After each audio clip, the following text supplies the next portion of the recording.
दोस्तों नमस्कार। आप सब लगातार हर वीडियो में एक ही बात कमेंट करके लिख रहे थे कि ये बताइए कि आपका अनुमान क्या है? आपका आकलन क्या है? आपका जो एग्जिट पोल अगर कहें, तो एग्जिट पोल किस तरफ जा रहा है? आपको क्या लग रहा है किसकी सरकार बन रही है? मैं देख रहा हूं लगातार कमेंट पिछले कल शाम से पिछले 24 घंटे से लगातार हर वीडियो में आपका यही कमेंट आ रहा है कि आपको क्या लगता है कि किसकी सरकार बन सकती है या किस चैनल का सर्वे ठीक है? किस चैनल का सर्वे जो एग्जिट पोल के आंकड़े वो सच के थोड़ा करीब दिखाई देते हैं। ये बात लगातार जो है वो पूछी जा रही थी और ऐसे में कौन जीतेगा 2024 ये सवाल और इस सवाल को लेकर के आप सबका जो है वो लगातार ये जानने की जो जिज्ञासा है कि 2024 कौन जीतेगा। तो ऐसे में मैंने तुरंत अपनी कोई राय, तुरंत अपना कोई अनुमान वो सामने नहीं रखा। लेकिन अब चूंकि आप सब लोग ज्यादा जो है वो हर वीडियो पर कमेंट कर रहे थे, मैं लगातार देख रहा था, इसलिए मेरा जो अनुमान है वो मैं सामने रखूंगा और इसमें आप लोग भी बताइएगा कि आपको क्या लग रहा है, आपका अनुमान क्या है, आपके हिसाब से इंडिया गठबंधन या एनडीए? आपको लग रहा है जो ग्राउंड रिपोर्ट आप देख रहे थे लगातार ऑनलाइन न्यूज इंडिया पर देख रहे होंगे या किसी और चैनल पर आपने देखी हो, पिछले तकरीबन 1.5 महीने से जब से चुनाव की शुरुआत हुई उससे पहले से मैं लगातार घूम रहा हूं, कभी कहीं कभी कहीं कभी कहीं। कल भी मैं लंबा ट्रेवल किया और उसके बाद में खबर बताने के अंदर ही जो है मैं लगा रहा। मेरा अपना आकलन वो मैं इकट्ठा नहीं कर पाया, ना मैं अपना आकलन कोई बना पाया था। लेकिन जिस तरीके से आप लोगों की जो है वो लगातार कमेंट आते रहे, तो मुझे लगा कि चलिए ठीक है, मैं पूरे देश से पूछता हूँ। अगर मेरे देश के लोग अगर मुझसे पूछते हैं, मेरे साथी अगर मुझसे पूछते हैं, तो मुझे भी अपनी बात फिर कहनी चाहिए। मैं एक बात बिल्कुल स्पष्ट कर दूं आपके सामने कि ऐसी कोई एजेंसी नहीं है कि जिसके साथ में मेरा कोई टाई अप है या ऑनलाइन न्यूज़ इंडिया का कोई टाई अप है, हम लोगों ने कोई टाई अप किया है किसी के साथ में और उसके हिसाब से जो है वो मैं आपको ये अपना आकलन बता रहा हूँ। मैं अपना आकलन जो है वो अपनी खुद की समझ पर, जितने लोगों से मैं बात करता हूँ उसके आधार पर, जितने पत्रकारों से मैं बात करता हूँ उसके आधार पर और या जितने राजनीतिक लोगों से मैं बात करता हूँ उसके आधार पर, ये मैं अपना आकलन जो है पेश कर रहा हूँ। हो सकता है कि मेरा आकलन जो है वो ठीक ना हो और हो सकता है कि मेरा आकलन उसके ठीक जो आंकड़े आएंगे 4 तारीख को हमारे सामने, अब करीब करीब आप मान करके चलिए कि 36 घंटे का समय बाकी रह गया है। तो जो आंकड़े आएंगे उसके इर्द गिर्द ठहरता है या नहीं ठहरता है ये सब साफ हो जाएगा। तो इसमें कोई बहुत ज्यादा लंबी चौड़ी बात कहने की या छुपाने की नहीं है। लेकिन जब मैं अपना आकलन बना रहा था, मैं अपने आंकड़े बताने वाला हूं, थोड़ी सी आप लोग जो है धैर्य बना करके रखिए। आप भी अपनी जो है वो नीचे नंबर जरूर बताएं कि आपके हिसाब से आपका अनुमान क्या है। फिर उसके बाद में मैं आपकी जो कमेंट है वो भी मैं आपको लूंगा और आपके कमेंट के हिसाब से भी मैं वो जो आपके कमेंट है वो भी मैं आपको बताऊंगा। लेकिन जब मैं अपना आकलन बना रहा था, जब मैं लगातार लोगों से देख रहा था, तो मैं जो सुनता था ऑन द कैमरा, लोगों लोगों से जब पूछता था, उनकी जब जुबानी सुनता था, तो वो एक समझ थी मेरे अंदर, एक दिमाग में वो तस्वीर जो है लगातार बनती जा रही थी कि हाँ, इस बार जो है वो लोगों की समझ के हिसाब से ये तस्वीर हो सकती है। और दूसरा, जब ऑफ द कैमरा लोगों को मैं समझता था, लोग बोलते थे कैमरा बंद होने के बाद में, जब मैं स्थिति देख रहा था तब मेरी एक समझ बन रही थी। तो दो समझ जो है मेरे ही अंदर जो है वो दो कसमकस चलती रही लगातार। क्या होगा क्या नहीं होगा इसको लेकर के मेरे ही अंदर, मेरे ही जहन में लगातार जो है वो कसमकस चलती रही कि क्या हो सकता है, क्या इस बार जो है वो स्पष्ट तौर पर स्पष्ट जनादेश मिलेगा या कोई बहुत टाइट जो है वो क्लोज फाइट होगी और उस क्लोज फाइट के अंदर कहीं पर मामला अटकेगा, ये भी था। दूसरा ये भी था कि लोगों में लगातार ये बात भी है कि ये फला पार्टी जीत रही है, अगर अगर धोखाधड़ी नहीं हुई, अगर गड़बड़ी नहीं हुई तो। लोग इस बात को भी बहुत कहते थे। यकीन मानिए आप इस बात को कि बहुत सारे लोग, अभी भी मैं जितने लोगों से बात करता हूं, जितने पत्रकारों से मैं बात कर रहा हूं, जितने अलग अलग जो है वो पेशे से जुड़े हुए लोगों से मैं बात कर रहा हूं या कर रहा था, बहुत बड़ा तबका उसमें एक ऐसा था जो इस बात को मानता था कि ये जीत रहे हैं अगर गड़बड़ी नहीं हुई तो। बहुत सारे लोग इस बात को कहते थे। और ये जीत रहे हैं, ये कहने वाले भी लोग थे। अब ये कौन जीत रहे हैं, मैं आपको बता देता हूं। एनडीए गठबंधन जीतने वाला कहने वाला एक बहुत बड़ा तबका था, और इंडिया गठबंधन की जीतने वाला कहने वाला भी एक बहुत बड़ा तबका था। दोनों की तरफ से अपने अपने दावे वादे थे कि इस बार ये जीत सकते हैं या ये जीत सकते हैं।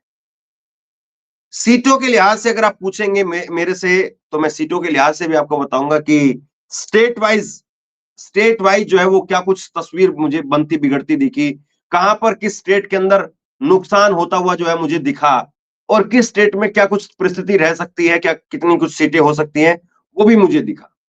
तो वो सब कुछ भी मैं आपके सामने रखूंगा। और सवाल घूम फिर करके वहीं आ जाता है कि नरेंद्र मोदी हैट्रिक लगाएंगे या नरेंद्र मोदी की विदाई हो रही है। लोगों में बस इस बात की बात थी इस बार।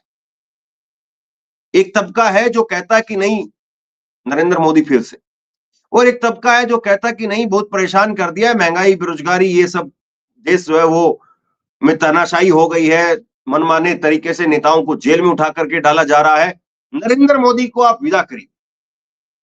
ये आवाज जो है वो बहुत कम थी कि फला आदमी को प्रधानमंत्री बनाना है हमें, इसलिए हम नरेंद्र मोदी को हटाना चाहते हैं।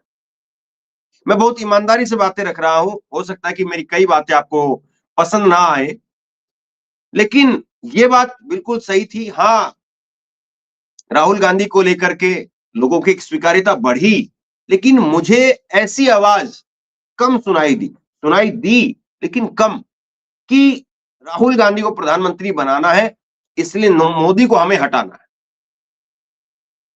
ये जो है वो मुझे कम सुनाई दिया।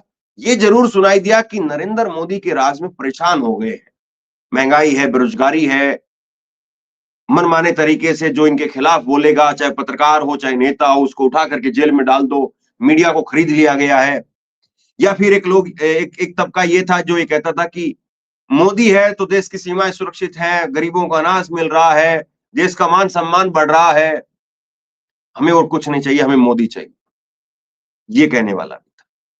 तो ये जो अभी तक 1.5 महीने के दौरान मैंने आप सुना है, मैं केवल जो है वो दूसरों के सुनी हुई बातें नहीं बता रहा हूं आपको, जो खुद मैंने अपनी आंखों से देखा, अपनी कानों से सुना, वो चीज मैं आपके सामने रखने वाला हूं। तो जब ये दोनों चीजें लगातार मैं सुनता रहा 1.5 महीने तक, और इस बीच में जब मैं जाता था, लोगों से बातचीत करता था तो कुछ सुनाई देता था, फिर उसके बाद में जब मैं वापसी आता तब अपने मन को टटोलता कि क्या तस्वीर बन रही है, तो फिर तस्वीर समझ में आती मेरे को।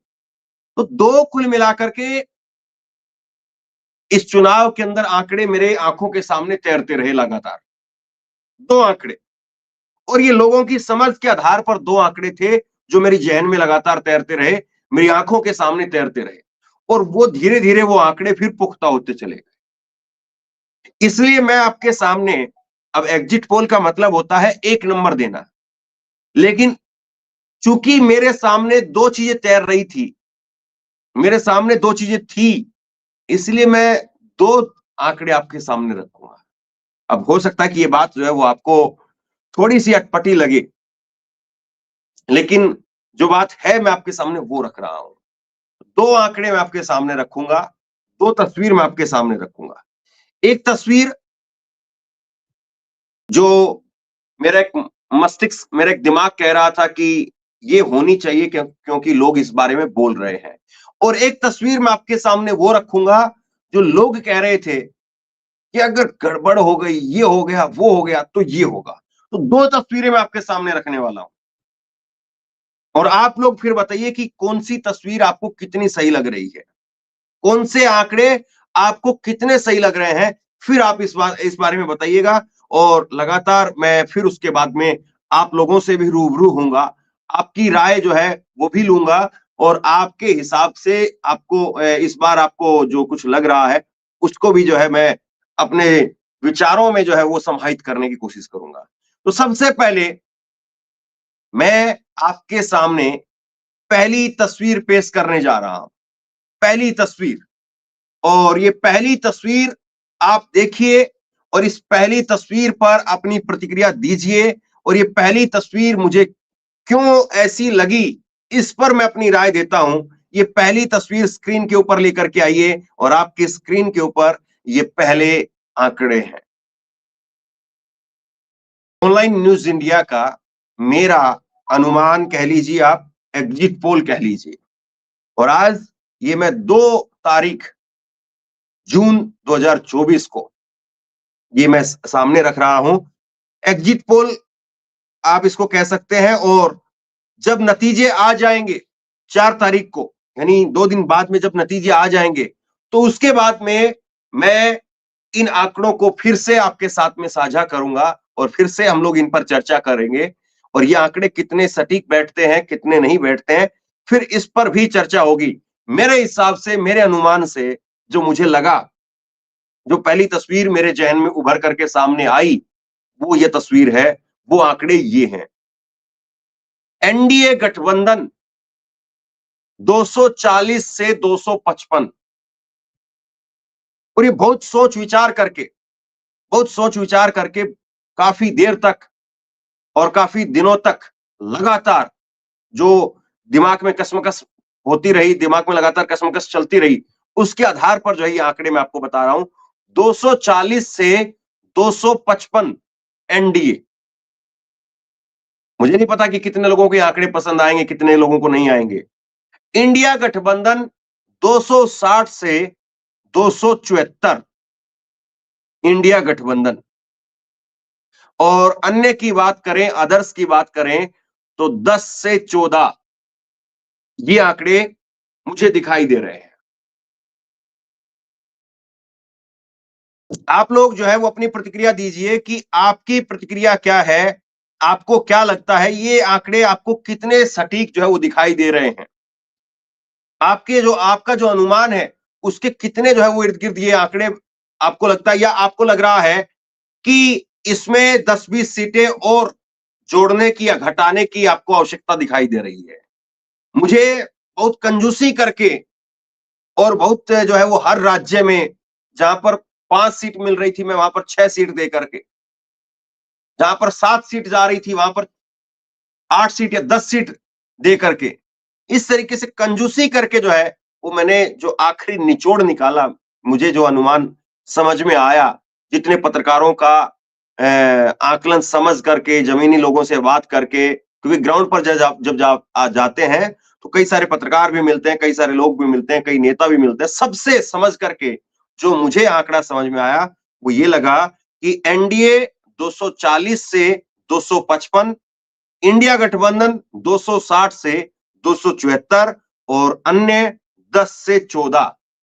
मैं आपको 2 चीज और बता दूं इसके साथ साथ, इन आंकड़ों के साथ साथ, आज ही दोनों पार्टियां, अभिषेक मनु सिंह भी इंडिया गठबंधन की तरफ से, रामगोपाल यादव भी उसमें थे, डी राजा भी उसमें थे, सीताराम येचुरी थे, वो पहुंचे और उन्होंने वहां पर चुनाव आयोग में पहुंच करके कहा कि पहले 2019 के चुनाव तक कम से कम ये नियम था कि पहले पोस्टल बैलेट गिने जाएंगे, पोस्टल बैलेट की जब गिनती पूरी हो जाएगी तब ईवीएम की गिनती शुरू होगी। लेकिन अब ये नियम बदल दिया गया है। एक तरफ इंडिया गठबंधन की तरफ से ये बात कही गई, दूसरी तरफ फिर उसके बाद में पीयूष गोयल एनडीए की तरफ से, बीजेपी की तरफ से चुनाव आयोग में पहुंचे, और उन्होंने कहा कि सुरक्षा मिलनी चाहिए। कुल मिलाकर के उनका लबोलवाब ये था कि चुनाव के जो नियम कायदे हैं, चुनाव उस तरह से हो। अब ये समझाने के लिए गए थे, बताने के लिए गए थे। बहुत सारे लोग उस बारे में कमेंट कर रहे थे कि कुछ बातें फोन पर नहीं कही जा सकती है, इसलिए कुछ बातों को वहां पर फेस टू फेस जा करके बताया गया है। अब कौन कितना सही है, ये खैर अब ज्यादा लंबा वक्त बचा नहीं है। अब तो बस आज की रात और कल की रात, 2 रात बाकी हैं और 2 रात के बाद पूरी बात जो है वो सामने आ जाएगी। तो पूरी जो है वो इस वक्त में तार खींची हुई है। राहुल गांधी, कांग्रेस पार्टी, मल्लिकार्जुन खड़गे, केसी वेणुगोपाल, उन्होंने अपने तमाम प्रदेश अध्यक्ष से और जितने भी प्रत्याशी हैं उन सब से आज बात की। फिर उसके बाद 1 घंटे की प्रेस कॉन्फ्रेंस हुई। उस प्रेस कॉन्फ्रेंस के अंदर जो है वो पूछवाया गया कि किस राज्य में किसको कितनी सीट मिल रही है। सब प्रदेश अध्यक्ष, मुख्यमंत्री उसमें शामिल हुए। क्या आप बताइए कि आपका अनुमान क्या है, आपके राज्य में कितनी सीट मिल रही है? तो सबने अपना अपना अनुमान रखा उसमें कि कहां पर क्या हो सकता है। उत्तर प्रदेश में, बिहार में, कर्नाटका में, महाराष्ट्र में, हरियाणा में, दिल्ली में, हर जगह अपना अपना अनुमान जो है उन्होंने रखा। फिर उसके बाद में राहुल गांधी जब बाहर आए तो उन्होंने कहा कि ये अभी तक जो एग्जिट पोल आए हैं वो एग्जिट पोल नहीं, वो मोदी पोल है। मोदी को खुश करने के लिए वो पोल दिए गए हैं। और फिर उसके बाद में उन्होंने कहा कि 295 हमारा नंबर है एग्जिट पोल, याद रखिए। सिद्धू मूसेवाले का गाना वो याद रखिए। तो 295 इंडिया गठबंधन कह रहा है, लेकिन मुझे लग रहा है कि 295 तो नहीं सही, लेकिन 260 के 274 के आसपास जो है वो इंडिया गठबंधन रहेगा और जिसमें 100 सीट मुझे लगता है कि कांग्रेस पार्टी की रहेंगी और करीब करीब 150 के करीब सीटें वो बाकी की क्षेत्रीय पार्टियों की रहेंगी। ये मेरा अनुमान है, जिसमें क्षेत्रीय पार्टियों में अगर बात करें तो डीएमके और उसके बाद टीएमसी, पहले दूसरे नंबर पर डीएमके और तीसरे नंबर पर टीएमसी। आंकड़े दिखाइए। दूसरे नंबर पर जो है वो डीएमके और तीसरे नंबर पर टीएमसी। मुझे लगता है कि ये क्षेत्रीय दलों का कर्म होगा और उसके बाद में समाजवादी पार्टी भी अच्छी खासी इस बार सीटें लेकर के आएगी। बिहार, उत्तर प्रदेश की आप बात करेंगे तो उत्तर प्रदेश के रिजल्ट भी चौंकाने वाले हैं इस बार। मैं ये नहीं कहूंगा कि 50 सीट से ज्यादा इंडिया गठबंधन उत्तर प्रदेश में जीत जाएगा, लेकिन नुकसान हो रहा है उत्तर प्रदेश में भी। तो एक तस्वीर जो मुझे लगा जो हो सकती है वो ये थी, और अब दूसरी तस्वीर जो लोग कह रहे थे कि गड़बड़ी हुई तो ये होगा, उस आधार पर मैं बता रहा हूं आपको कि लोग, बहुत सारे लोग ये कहते थे कि ये अगर चुनाव निष्पक्ष हुआ तो ऐसा हो सकता है। उस आधार पर जो मैंने तस्वीर बनाई, उस आधार पर जो मैंने आकलन पेश किया, वो पहला आकलन था। और जो लोग इस बात को कह रहे थे कि गड़बड़ी होगी तो फिर क्या हो सकता है, उस आधार पर जो मेरा आकलन है, जो मुझे लगता है कि अगर गड़बड़ी के अगर तौर पर अगर देखें, जो लोगों का डर है, मैं उस तौर पर बता रहा हूं आपको। तो फिर जो आंकड़े सामने हैं हमारे, वो आंकड़े 300 तक जाते हैं। एनडीए का आंकड़ा 300 से 315 तक पहुंच जाता है। मुझे नहीं लगता कि फिर भी 350 के पार, जो 400 लोगों ने कई चैनलों में 400 के पार पहुंचा दिया बीजेपी को। मैं, देखिए, आपने जो मेरे जो आंकड़े मैंने पेश किए हैं, इसके बाद में मैं आऊंगा, मैं आपको बताऊंगा कि मुझे ये क्यों आंकड़े लगे। ये पहले मैं आपको ये आंकड़े पूरे कर देता हूं। तो एनडीए 300 से 315 और इंडिया गठबंधन 220 से 230 और अदर्स अन्य जो है वो 15 से 20। ये आंकड़े जो है वो आज लिख लीजिए आप, तारीख 2 जून 2024 की तारीख जिस पर हम बात कर रहे हैं, ये दूसरी तस्वीर है। अब मुझे क्यों लगा कि कैसे जो है वो, जो पहली वाली तस्वीर दिखाई है, पहली तस्वीर जो है, मुझे क्यों लगा कि आंकड़े ये हो सकते हैं। मैं आपके सामने सिलसिलेवार तरीके से कुछ चीजें रखूंगा और बहुत सामान्य चीजें रखूंगा जो आपके सामने है, जो आपके जहन में आएंगी तो आपको लगेगा कि हाँ, बात तो सही है। देखिए, मेरे को आप ये बताइए, ये आंकड़े देखिए आप, कि इंडिया गठबंधन की यहां पर सरकार बनती हुई दिख रही है 260 से लेकर के 274 तक। यहां पर इंडिया गठबंधन की सरकार जो बनती हुई दिखाई दे रही है। आप मुझे एक बात बताइए, पहला चरण खत्म हुआ, क्या किसी चैनल ने यह कहा कि मोदी की जबरदस्त लहर है? कोई भी चैनल, कोई मोदी मीडिया चैनल में बात कर रहा हूं, क्या किसी मोदी गोदी मीडिया चैनल ने यह बात कही कि मोदी की लहर है? दूसरे चरण में कहा? नहीं कहा। सबको पहले चरण में झटका लगा जब वोटिंग डाउन हुई, दूसरे चरण में झटका लगा जब फिर और वोटिंग डाउन हुई, और फिर उसके बाद में जो है सुधीर चौधरी और ये बाकी कई लोगों ने कहना शुरू कर दिया कि चुनाव बहुत ठंडा है। कई अंधभक्तों ने कहना शुरू कर दिया कि मोदी ने अगर माहौल को गरमाया नहीं तो ये चुनाव खत्म हो जाएगा, और गरमाने का मतलब था हिंदू मुसलमान। तो मोदी जी फिर उसके बाद में जो है मटन मछली ये शुरू करने लगे धीरे धीरे धीरे धीरे। लेकिन आप एक बात को बताइए ईमानदारी से, कोई भी मुद्दा 2 से 3 दिन चला, उसके ऊपर चला क्या? मटन मछली की बात जो है वो 2 दिन हुई, फिर लोगों को लगा कि ये क्या बकवास बात है। कि कोई भी चीज आप एक बार सुन सकते हैं। मैं बकवास बात बहुत जिम्मेदारी के साथ कह रहा हूं। प्रधानमंत्री से हम ये उम्मीद नहीं कर सकते हैं कि वो मटन मछली के ऊपर चुनाव लड़े। प्रधानमंत्री से हम ये उम्मीद नहीं कर सकते हैं कि वो मंगलसूत्र मुसलमान को लेकर के चुनाव लड़े, और वो भी तब जब वो 10 साल के अपने आप में बहुत मजबूत प्रधानमंत्री के तौर पर दावा करते हैं, और वो इस तरह के छोटे छोटे मुद्दों को लेकर के, छोटे छोटे भी बल्कि क्या कहें कि बकवास मुद्दों को लेकर के जो चुनाव लड़े, ये बकवास की बात होती है। मैं बहुत जिम्मेदारी के साथ इन अल्फाजों का इस्तेमाल कर रहा हूं, मुझे पता है कि मैं क्या बोल रहा हूं, लेकिन इससे अलग शब्द जो है मैं ऑन स्क्रीन इस्तेमाल नहीं कर सकता हूं। उनके पास में एक शानदार ट्रैक रिकॉर्ड था अपना, वो पेश करते कि भाई हमने क्या क्या पेश किया है, जो लगातार अभी तक वो बता रहे थे। बताते कि हमने नोटबंदी से ये हासिल किया, बताते कि हमने जीएसटी से ये हासिल किया, बताते कि हमने कोरोना के अंदर ये काम किया, बताते कि हमने जो है 2 करोड़ नौकरियों की बात थी तो कितनी नौकरियां दी। ईमानदारी से ही रखते। चलिए 2 करोड़ नहीं तो कम से कम 1 करोड़ 70 लाख 80 लाख रोजगार हर साल दिए। बताते उस पर कि हमने इतना बोला था, उस टारगेट को अचीव नहीं कर पाए, लेकिन कम से कम हमने इतना किया। देश की जनता जो है हमारी, वो विश्वास कर लेती है। मैं आपको बता रहा हूं, एक ट्रैक रिकॉर्ड था उनके पास में। अब आइए पहली बात मेरी, अब यहां पर आपको समझ में आई कि पहले चुनाव, पहले चरण का चुनाव, दूसरे चरण का चुनाव, तीसरे चरण का चुनाव, चौथे चरण का चुनाव तक भी, और यहां तक कि फिर दूसरी बात आप देखिए कि नरेंद्र मोदी और उनके बाकी तमाम नेताओं ने बीच में 400 पार का जो नारा था उसको ड्रॉप कर दिया, उसको गिरा दिया, नीचे कर दिया उस नारे को, उसका जिक्र तक नहीं किया। तो आप ये बताइए कैसे मुमकिन है फिर कि एकदम से रातों रात 400 पार नहीं हो सकता है साहब। जब चुनाव में पहले ही 350 सीटों पर चुनाव हो चुका था, और फिर उसके बाद में जो है 400 सीट लाए। एक बात मैं इसके बाद में और बताता हूं आपको।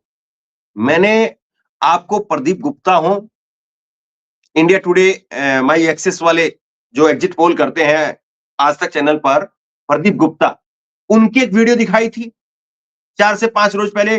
मैं अभी भी आपको दिखा सकता हूं वो वीडियो। उन्होंने कहा था, उनके अल्फाज थे कि देश बहुत बड़ा है, और इस देश के अंदर इस चुनाव में, ये बिल्कुल एग्जैक्ट उन्हीं के वर्ड में कोट कर रहा हूं, प्रदीप गुप्ता के, जो प्रदीप गुप्ता आज 401 सीट दे रहे हैं।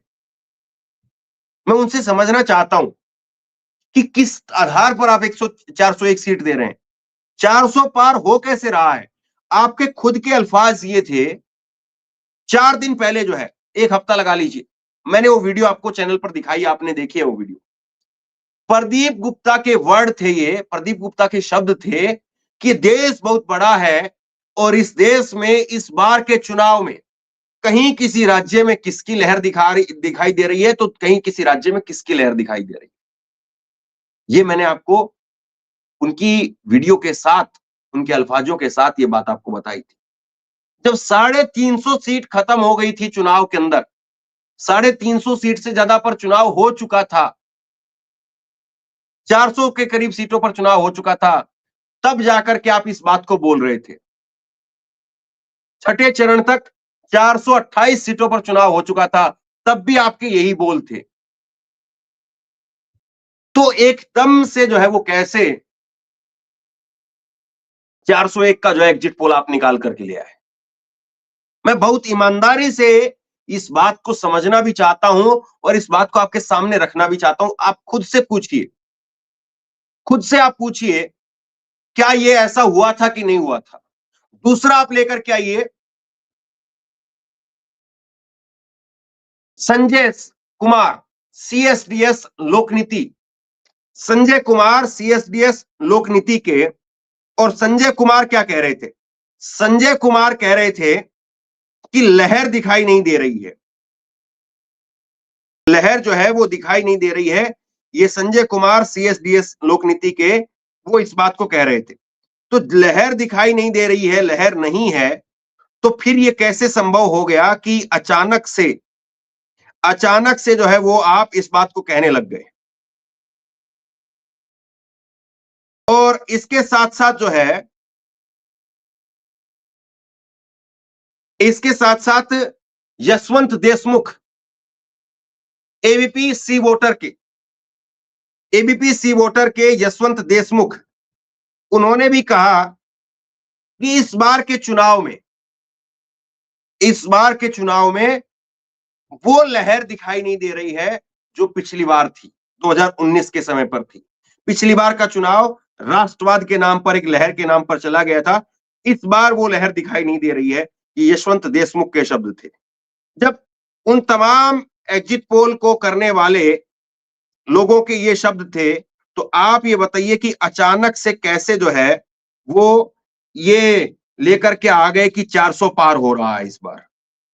दिखाइए जरा स्क्रीन के ऊपर, प्रदीप गुप्ता और संजय कुमार, ये इनकी वीडियो मैंने आपको दिखाई है। ये कैसे हो सकता है साहब कि आप ये कहें कि मुझे बहुत भूख लगी है, मुझे बहुत भूख लगी है, मुझे बहुत भूख लगी है, और फिर अचानक से आप उठ खड़े हो कि नहीं, हमारा तो पेट भरा पड़ा है, हमारा पेट भरा हुआ है, हमें भूख ही नहीं लग रही है। फिर एक बात मुझे ये बताइए कि पहले चरण से लेकर के और आखिरी के चरण के चुनाव तक, क्या इस चुनाव के अंदर आपको पर्टिकुलर हिंदू मुसलमान दिखाई दिया? मुझे आखिरी के चरण में गाजीपुर की सीट की मैं स्थिति बता रहा हूं आपको। गाजीपुर की सीट जिस पर मुख्तार अंसारी का तथाकथित आतंक की जो बात की जाती है, उस मुख्तार अंसारी की सीट पर 3 राम नाम के राम थे, उनके नाम में एक जयशंकर राम था, एक राम किशोर थे, 3 व्यक्ति थे जिनके नाम में राम था। 3 व्यक्ति मिले और मैंने उनसे पूछा, वो वीडियो अगर आप रेगुलरली जो है वो ऑनलाइन न्यूज इंडिया देखते हैं तो आपको समझ में आया होगा, आपको पता चला होगा। अब मैं सब चीजों को दिखाऊंगा तो ये वीडियो बहुत लंबी हो जाएगी। उन्होंने कहा कि हम साइकिल को वोट देकर के आए, हमारे बच्चों की शादी नहीं हो रही। गांव में आप जाकर के देखिए स्थिति ये है। तो 400 पार किस तरह से कोई ये कह दे कि 400 पार हो जाएगा? सच्चाई है ये कि जो गांव के अंदर पहले खुशनुमा माहौल दिखाई देता था नौकरी का या और दूसरे तरीके से, वो माहौल अब नहीं है। मैं बागपत में था पहले चरण के चुनाव का, मैं बागपत का हाल आपको बता रहा हूं। बागपत प्रॉपर जाटलैंड, और उसमें भी सांगवान जी को उतारा, बहुत पुराने, बहुत कद्दावर नेता, और बहुत ही जो है वो शालीन मिजाज वाले नेता है। लेकिन उनकी सीट पर भी मैं बात कर रहा था आम लोगों से, तो उनकी सीट पर जब मैं बात कर रहा था तो उन्होंने कहा ये सीट जो है वो हमारे खाते में आई है, नलके के खाते में आई है। ये हेडपंप जिसको आप कह दीजिए, उनका चुनाव चिन्ह है, उस पर ये सीट आई है, इसलिए हम इस सीट पर जो है वो वोट डालेंगे। अगर बीजेपी की ये सीट होती तो हम वोट नहीं डालते। और उसके बाद में वो सीट से लेकर के चुनाव पूर्व, ये पश्चिमी उत्तर प्रदेश से चुनाव जब शुरू हुआ, तो पश्चिमी उत्तर प्रदेश से चुनाव में लोग इस बात को कहने लगे कि भैया मोदी जी जो है वो बहुत बड़े आदमी हो गए, गरीब लोगों का, आम लोगों का दर्द नहीं सुनते। एक बात बिल्कुल सही है, मेरे जो साथी थे, 2 साथी, हम जो कैमरामैन और जो है वो ड्राइवर और हमारी टीम में जो थे लोग, तो वो कहते थे कि जनरेटर आते थे कुछ, उन्होंने जनरेटर शब्द का इस्तेमाल किया उन लोगों के लिए। अंधभक्त जो है वो आते थे, वो बिना चाबी के स्टार्ट होते हुए, कि कहीं पर आ गए तो एकदम से बस रुकना नहीं, पूछना नहीं, सुनना नहीं, बोलना नहीं, भड़ाभड़ भड़ाभड़ जो बस शुरू हो गए वो। तो उन लोगों का कोई इलाज नहीं है, उन लोगों के बारे में कुछ कहना भी नहीं है, उन लोगों के बारे में जब छोड़ दीजिए बात। लेकिन आप आम लोगों से पूछेंगे, कुरेद करके पूछेंगे, दिक्कत है। बस केवल इतना कहिए आप, दिक्कत है। और छोड़ दीजिए आप चुनाव को और इन सब सारी बातों को। और ऐसा नहीं है कि 4 तारीख को अगर इंडिया गठबंधन जीत जाएगी तो दिक्कत खत्म हो जाएगी। दिक्कत खत्म करने के लिए काम करना पड़ेगा, वरना दिक्कत खत्म नहीं होगी, दिक्कत नीचे तक की है। इंडिया गठबंधन भी जीतेगा तो उसके लिए भी आसान नहीं है चीजें। मैं बहुत विश्वास के साथ इस बात को कह सकता हूं, क्योंकि देश में जो इस वक्त में हालत है वो बहुत बुरी है। मैं आपको बता रहा हूं, आखिरी चरण के वोटिंग में मैं पूर्वांचल में था। एक महिला सुबह सुबह का वक्त था, सुबह सुबह का वक्त, वोट डाल करके आई। पतली सी कमजोर सी महिला, वो रो पड़ी कैमरे पर बहुत बुरी तरीके से। और उस महिला के बगल से उसकी लड़की गई और उस महिला ने अपनी लड़की से पूछा कि डाल दिया वोट, तुमने भी डाला ही वोट। वो पीछे रह गई थी महिला, पहले थोड़ी बाहर आ गई थी। तो वो लड़की जो है उससे बिना बोले चली गई आगे। तो मैंने बोला कि आपके साथ में? ये बोले हाँ मेरे ही साथ। उसने कहा कि ये लड़की मेरी अब शादी के लायक हो गई है और इसकी शादी के करने के लिए मेरी हिम्मत नहीं हो पा रही है। मैं उस खर्चे का जुगाड़ नहीं लगा पा रही हूं जो शादी में खर्चा होगा। ये देखिए, एकदम से जो है, एकदम से इस तरह की स्थिति है देश के अंदर। आप किसी राज्य में चले जाइए, गरीब आदमी बहुत अंदर से हिला हुआ है। गरीब आदमी को जो है झकझोर दिया गया है। एक बात बिल्कुल सही है कि महिलाओं में आप पूछेंगे तो बहुत हद तक महिलाएं जो वो ये कहती हैं, खास करके उत्तर प्रदेश में ये मुद्दा बनाया गया है कि सुरक्षा मिल गई है। लेकिन इसमें ये कहने वाली महिलाएं भी जो बिल्कुल गरीब परिवार की हैं, वो नहीं कहती इस बारे में। उनके पास में कुछ है ही नहीं, तो उनको क्या सुरक्षा मिली है और क्या सुरक्षा उनकी चली गई है। लेकिन जो मिडिल क्लास की महिलाएं हैं या अपर मिडिल क्लास की महिलाएं हैं, वो इस बारे में बोलती हैं। उन्होंने कहा कि हमें सुरक्षा मिल गई है, हमको जो है वो मोदी के राज में, योगी के राज में सुरक्षा मिल गई है, इसलिए हमने वोट मोदी को दिया है, इसलिए हमने वोट योगी को दिया है। वो इस बात को कहती हैं। और जो अपर मिडिल क्लास जो व्यापारी है, वो भी कहता कि हाँ सुरक्षा मिल गई है तो काम धंधा ऊपर नीचे है, परेशानी है तो वो ठीक है, लेकिन हमने सुरक्षा के नाम पर मोदी को वोट दिया है। सुरक्षा का मतलब ये है कि पहले जो है वो गुंडागर्दी को लेकर के जो कहा जाता है कि गुंडागर्दी होती थी, तो गुंडागर्दी की वजह से जो है वो नुकसान होता था या जो अपनी पूंजी थी वो पूंजी चली जाती थी। ये वो चैनलों के एग्जिट पोल है, देख लीजिए आपके स्क्रीन के ऊपर।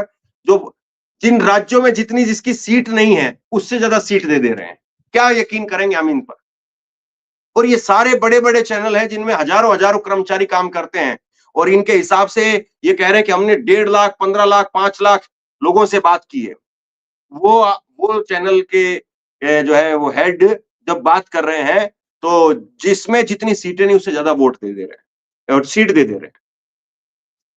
तो ये सारी चीज लगातार पिछले 1.5 महीने से, हालांकि चुनाव को तो मेरा तो काम ही यही है, मैं तो पत्रकारिता के नाते देश में राजनीति से 365 दिन जुड़ा रहता हूं।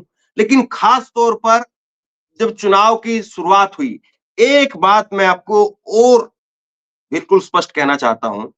अगर ये चुनाव अगर ये चुनाव 1 महीना पहले होते तो शायद स्थिति दूसरी होती।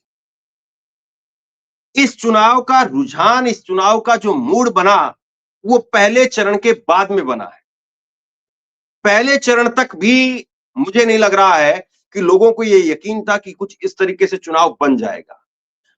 हाँ, थोड़ा थोड़ा आभास होने लगा था कि चुनाव बन रहा है, लोग बोलने लगे हैं। लेकिन इतना जबरदस्त तरीके से लोगों में अंडर करंट दिखेगा, इस बात का यकीन नहीं था। और उसके बाद में आप देखिए, फिर उसके बाद में नेताओं कार्यकर्ताओं ने एक दूसरे के टोपी गमछे जो है बदलने शुरू कर दिए, क्योंकि जनता का मूड मिजाज समझने लगे थे। और जनता का मूड मिजाज जो है वो समझते समझते फिर लोगों ने ये माना कि हाँ, स्थिति जो है वो मोदी सरकार के राज में गरीब आदमी की बहुत बेकार हो गई है। गरीब आदमी ही वोट करेगा और जो उस इलाके के अंदर है, शहरी मतदाता है, वो वोट नहीं करेगा और गरीब आदमी जो है वो हमको वोट करेगा। तो ये सारी चीज समेटते हुए इस नतीजे पर जो है वो तकरीबन मैं पहुंच पाया कि इस बार 240 से 255 के आसपास, मुझे नहीं लग रहा है कि बीजेपी की बहुत बुरी स्थिति होगी, बीजेपी 200 से नीचे चली जाएगी, 220 पर चली जाएगी, मुझे नहीं लग रहा है। इतनी बुरी हालत नहीं है बीजेपी की। अभी भी देखिए वही बात है कि विपक्ष बहुत नीचे चला गया था, खत्म हो गया था। राहुल गांधी हार गए थे, कन्नौज में डिंपल हार गई थी, बहुत बुरी स्थिति हो गई थी। राष्ट्रवाद के नाम पर एक ऐसा जो है वो देश में नैरेटिव खड़ा कर दिया है कि बाकी सबको एक एक लाइन है ये भी, एक वोटर जब वोट देकर के आता है, जब मैं उसके सामने माइक लगाता हूं कि किस मुद्दे पर आपने वोट दिया, तो वोटर कहता है राष्ट्रवाद के नाम पर वोट दिया। ये वोटर पैदा किया गया है बीते 5 साल के अंदर। पिछले चुनाव में इस वोटर को जन्म दिया गया राष्ट्रवाद के नाम पर। 2014 में नहीं था ये वोटर। 2014 में वोटर था कांग्रेस को हटाना है, कांग्रेस के खिलाफ गुस्सा था, कांग्रेस के खिलाफ गुस्सा था, उस कांग्रेस के खिलाफ जो है वो गुस्सा वो मोदी सरकार को लेकर के आ गया। लेकिन 2019 में एक वोटर पैदा किया गया कि हम राष्ट्रवाद के साथ हैं, हम देश के साथ, हम सेना के साथ हैं। और विपक्ष जो है वो राष्ट्रवाद के साथ नहीं है, विपक्ष जो है सेना के साथ नहीं है, विपक्ष देश के साथ नहीं है। ये 3 नैरेटिव खड़े किए गए। लेकिन एक बात मैं आपको बताऊं, ये वही लोग थे, ज्यादातर 100% नहीं, ज्यादातर 80% ये वही लोग थे जो बीजेपी को वोट देते रहे थे। बस वो पुख्ता हो गए और एकदम से पक्के वाले हो गए, मजबूत वाले हो गए। लेकिन बीजेपी के साथ में जो लोग गए थे 2014 में, जो कांग्रेस से खफा होकर के, गुस्सा होकर के, नाराजगी के कारण, या एक नया जो है वो नेतृत्व देख करके कि नई सरकार आएगी, नए कोई नरेंद्र मोदी आ रहे हैं। गुजरात में उन्होंने पता नहीं क्या गुजरात मॉडल कर दिया, तो देश में भी देखते हैं, कांग्रेस को तो बार बार देख ही रहे हैं, एक बार उनको मौका देते हैं। तो जो 20% लोग गए थे राष्ट्रवाद की लहर में, तो वो उनके साथ रह गए थे 2019 में। लेकिन इस बार बहुत सारे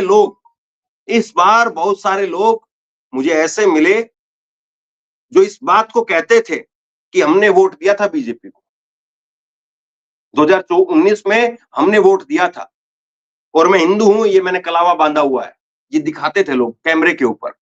लेकिन इस बार नहीं दे रहे हैं। मोदी ने जो है वो देश की हालत खराब कर दी है, ये लोग कहते थे। तो देखिए बहुत ईमानदारी के साथ में मैंने चीजों को जो है वो पकड़ने की कोशिश की है, बहुत ईमानदारी के साथ में जो चीजों को समझने की कोशिश की है। चुनाव में हार किसकी होगी, जीत किसकी होगी, बहुत लंबा चौड़ा वक्त नहीं है। मैं अपनी कोई पीठ थपथपाऊं या अपने आप में जो है अपनी बहुत बड़ाई करूं, क्योंकि आज जो है मैं कुछ भी अनाप शनाप बातें कह दूं कि 6 महीने बाद जो है वो बात होनी, तब तक तो आधे लोग भूल जाएंगे।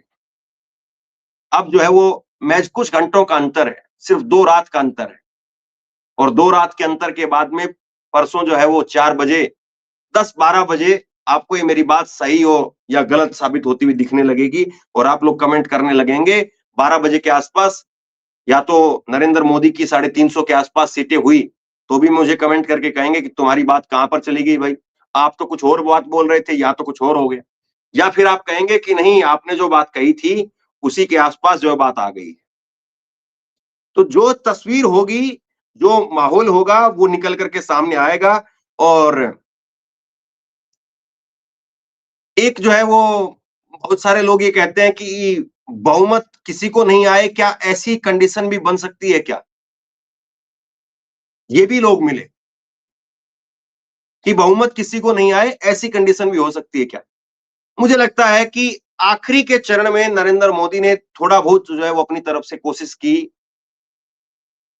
और आखिरी के चरण तक आते-आते जो है वो थोड़ा-सा एक चीज को लेकर के कांग्रेस में थोड़ा नुकसान हुआ। जो सैम पित्रोदा के बयान थे, उनसे जो है थोड़ा माहौल बनाने की कोशिश हुई कि ये जो वो आपकी धन संपत्ति को जो है बांटते हैं। भैंस-वैस वाले से नुकसान नहीं हुआ। उसको तो लोगों ने बहुत सीरियसली लिया ही नहीं, लोगों ने मजाक में उसको उड़ा दिया। लेकिन लगा कि कहीं ऐसा तो नहीं है कि जो लोग ठीक-ठाक चल रहे हैं, उन लोगों को कुछ नहीं मिले और गरीबों को ही सब कुछ जो है वो दिया जाए। कहीं ऐसा हो कि टैक्स पेयर जो है उसको कोई सुविधा ना मिले और जो गरीब है उसी को जो है वो सरकार देने में लग जाए। थोड़ा-सा लोगों के मन में एक बात ये आई, तो थोड़ा-सा उससे हो सकता है कि कुछ नुकसान इंडिया गठबंधन को हो, लेकिन बाद में जो है उसको समय रहते हुए पूरा भी किया गया। एक इंडिया गठबंधन ने 10 किलो अनाज वाली बात जो कही, मुझे लगता है कि अगर वो मैनिफेस्टो के साथ कह दी जाती, तो मैनिफेस्टो के साथ ही वो बात जाती। लेकिन उसको बीच चुनाव में जो कहा गया, एक जो राहुल गांधी ने बात थी कि डिबेट वाली बात वो कही, लेकिन उसको आखिरी के चरण में मुझे लगता है कि कहीं पर कुर्सी लगा करके, बैठा करके और उसको भी करना चाहिए था। और ये जो है चलिए फिर कभी एक मैं बात जो है वो फिर कभी बताऊँगा। तो कुछ चीज़ें जो है वो रही कि अगर और हो जाती तो और बेहतर तरीके से जो है वो माहौल बन पाता। तो ये कुल मिलाकर के मेरा अनुमान है और जो मैंने बहुत कंजूसी करने के साथ में, क्योंकि मैं नहीं चाहता कि मैं गलत हूँ। मैं नहीं चाहता कि कोई मैं ऐसी बात कह दूँ जिस पर जो है कल लगे कि यार बहुत ज़्यादा कुछ कह दिया या बहुत कम कुछ कह दिया। तो बहुत कंजूसी करने के साथ-साथ जो है और बहुत ईमानदारी के साथ में मैंने इन आंकड़ों को खींच करके निकालने की कोशिश की है और तब जाकर के मैं इन आंकड़ों के इर्द-गिर्द अपने आप को मैंने पाया और जो तस्वीर मैंने पेश की है, वो आपके सामने है।